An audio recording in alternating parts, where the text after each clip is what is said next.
तो एक बार क्या हुआ, एक शराबी था, बहुत दारू पी, 1 2 3 बोतल पी, और पी के घूम घूम के अपना ही घर पे आया, खटखटाया। उसका पिताजी ने दरवाजा खोली और पिताजी को पूछता है कि मेरा घर कहां पर है, आप कौन है? तो पिताजी देख रहे हैं ये तो मेरा ही बेटा है और उसका ही घर है, लेकिन वो क्या पूछ रहा है कि मेरा घर किधर है और आप कौन है? मैं मेरे पिताजी को मिलना चाहता हूं। तो पिताजी समझदार है, उनको समझ में आ गया ये पी के आया है, तो इसीलिए उसको समझाते नहीं। पड़ोस वाले आ जाते, बोलते तुझे पता नहीं ये तेरा ही घर, तेरा ही पिताजी, देख तेरा फोटो है, तेरा ड्रेस है, ये। फिर भी नहीं समझता है। क्यों? क्योंकि पिया है, नशा है। नशा के कारण वो अपना आइडेंटिटी को भूल गया है, पिताजी को भी भूल गया है, घर को भी भूल गया है। ऐसा बेवड़े हमने देखा है, ऐसे हुए हैं बेवड़े गांव में, जो कि दारू पीने के बाद अपना पिताजी को ही गाली देता है। देखा आप लोगों ने? हाँ, जो दारू का नशा जब छूट जाता है वो पिताजी का चरण छूता है, और दारू जब पीता है पिताजी को गाली देता है, सब पूरा नंबर 1 गाली। तो ये नशा का पावर है, और बाहर वाले समझाते हैं उसको, अरे ये तेरा पिताजी, नहीं समझता, 2 थप्पड़ लगा देते हैं उसको, फिर जो थप्पड़ लगा उसको भी गाली देता है। क्यों? क्योंकि नशा है। इसलिए इस प्रकार वो पूछ रहा है, सब लोग समझा रहे हैं, कोई मार रहा है। अचानक साधु वहां पर आता है और साधु उसको बुलाता है, तो चल मैं तेरा घर दिखाता हूं तुझे। तो साधु लेके उसको अपना मंदिर में लेके आता है, 2-4 दिन उधर रखता है। नशा जब उसका छूटता है, घर पे लेके आता है, वो कहता है ये तेरा घर है, ये तेरा माँ है, और ये तेरे भाई बंधु है, ये तेरे नेबर्स है। तो समझ में आ जाता, हाँ ये मेरा घर है। थैंक यू साधु महाराज, आपने मुझे नया जीवन दिया, पिताजी के साथ मिला दिया, घर भी बता दिए, तो इसलिए आपको मैं धन्यवाद करता हूं। तो इस साधु ने क्या किया? कुछ नया किया? कुछ नहीं, उसको नशा से रोका। तो नशा जब छूट जाता है, व्यक्ति अपना आइडेंटिटी को समझ जाता है।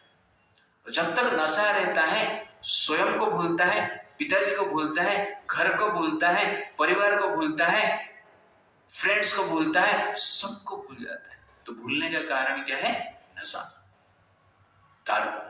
इसलिए हमें हमारा शास्त्र कहता है कि कृष्ण भूलिया जीव भगवान छा करे, माया तार निकटस्थ झपटिया धरे।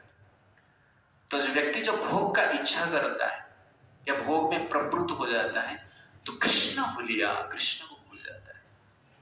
और उस समय पे व्यक्ति क्या करता है कि नशापूर्ण जीवन जीता है, एक वास्तव जीवन नहीं जीता है, एक अल्कोहलिक लाइफ जीता है। तो हमारा अवस्था ठीक उसी प्रकार है, एक बेवड़े जैसे है, और हम भूल चुके हैं। और यहां पर साधु संत घूम रहे हैं प्रभुपाद जी जैसा, अपना आइडेंटिटी को बताने के लिए। वो कहते हैं मामे वंश जीव लोके, अरे आप कृष्ण के अंश हैं। और हमें समझ में नहीं आता है, क्योंकि नशा छूटने में टाइम लगेगा। ये नशा छूटने में 12 आवर लग सकता है, 24 आवर लग सकता है, 2-3 दिन लग सकता है। और ये जो भौतिक जीवन का नशा, इंद्रिय तृप्ति का नशा, मनः षष्ठानि इंद्रियाणि, मन का नशा, इंद्रिय तृप्ति का नशा, इसको छूटने में जन्म जन्मांतर लगता है, अनेक जन्म जा सकता है। लेकिन ये इसको छोड़ना है, इस नशा से हमें बचना है, अत्यंत आवश्यकता है। इसलिए साधु संत क्या करते हैं? पेशेंस के साथ रहते हैं। जनरली बाकी लोग आए उसको समझे है ना, अरे ये तेरा पिताजी है, ये तेरा माँ है, नहीं समझा तो 2 थापड़ लगा दिए उसको। लेकिन वो लोग भी समझदार नहीं, वो लोग समझदार होते थे तो समझ आना चाहिए ना। नशा के कारण ये समझ नहीं पाता है, उसको थप्पड़ मारने की क्या आवश्यकता है, उसको समझाने की क्या आवश्यकता है, उसको कुछ समझाने की आवश्यकता नहीं, थप्पड़ मारने की आवश्यकता नहीं। क्या सोचना चाहिए, नशा कैसे उतरेगा। प्रभुपाद जी ने वही किया। अमेरिका जाकर किसको कुछ नहीं समझाया, नशा कैसे उतारेंगे उसके लिए प्रयास किया। और टम्किन पार्क में जाके हरे कृष्णा कृष्णा कृष्णा हरे हरे हरे राम राम राम हरे हरे। और भक्ति से नशा उतरता है, भक्ति से नशा से मुक्ति मिलता है। इसीलिए हमें भक्ति सीरियसली करना है। हम लोग का थोड़ा थोड़ा नशा उतर चुका है समझ में थोड़ा बहुत आ रहा है, तो अभी हमें क्या करना चाहिए, पूरा नशा उतारना है। मनः स्वस्थानि इंद्रियाणि, ये नशा है, मन के विरोध में कार्य करना है, इंद्रिय तृप्ति से बचना है। तो ये कार्य हम करते हैं तो नशा धीरे धीरे उतरता है। मन के अनुसार ही करते हैं, इंद्रियों के अनुसार ही कार्य करते हैं। इसका अर्थ क्या है, हम दारू पी रहे हैं, ऑलरेडी भूल चुके हैं, फिर और पी रहे तो और भूल जाएंगे। जैसे कोई मंकी है, वानर है, वो मंकी है, चंचल है, वो एक स्थान पर ठीक से नहीं बैठ पाए, ये पेड़ से दूसरे पेड़ में जाएगा ही जाएगा, क्योंकि मंकी। और उसको मान लो कोई दारू पिला देगा तो और उसका मन क्या हो जाएगा, चंचल हो जाएगा। पहले तो उसको पता था कि वो मंकी है करके, दारू पीने के बाद वो भी भूल जाएगा कि वो मंकी है करके लेकिन और चंचल हो जाएगा मन।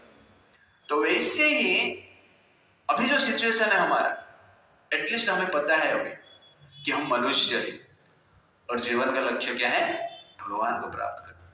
लेकिन इंद्रिय तृप्ति में लिप्त हो जाए, मन के अनुसार ही कार्य करेंगे तो हम भूल जाएंगे कि जीवन का लक्ष्य क्या है।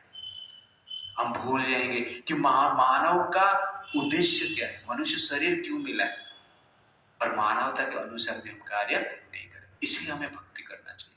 Therefore, भक्ति देयर फॉर व्हाट, नशा उतारने के लिए। इसलिए ये मेडिसिन हमें लेना चाहिए, और धीरे धीरे ये मेडिसिन हम लेते हैं तो नशा धीरे धीरे उतरता है।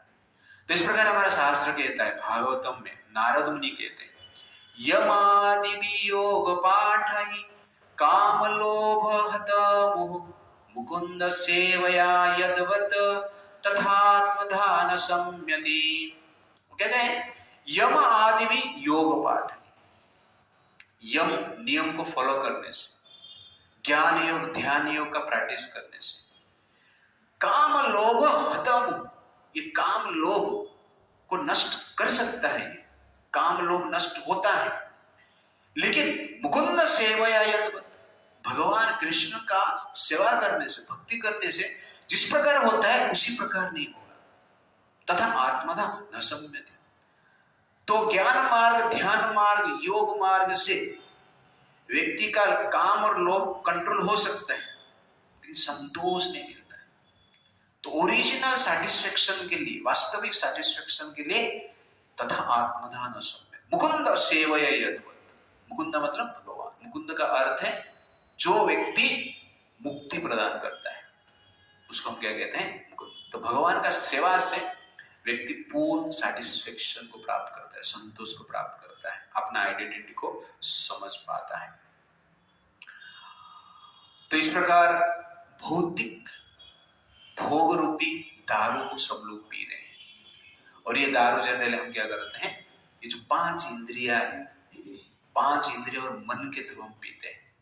तो रूप का जो दारू है आंख के द्वारा पीते हैं, शब्द का दारू है कान के द्वारा सुनते हैं पीते हैं, गंध का दारू नाक के द्वारा लेते हैं, स्वाद का दारू जीवा के द्वारा लेते हैं, ओके ना, और टच का दारू, स्पर्श का दारू स्किन के द्वारा लेते हैं।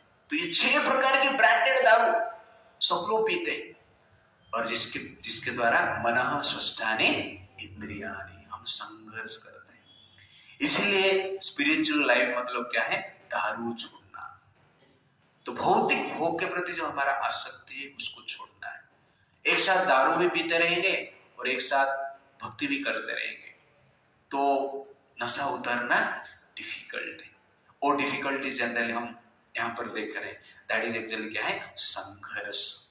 इसलिए हमें क्या करना चाहिए? तो भौतिक इंद्रिय तृप्ति है उसको छोड़ने की प्रयास करना चाहिए और छोड़ना ही चाहिए।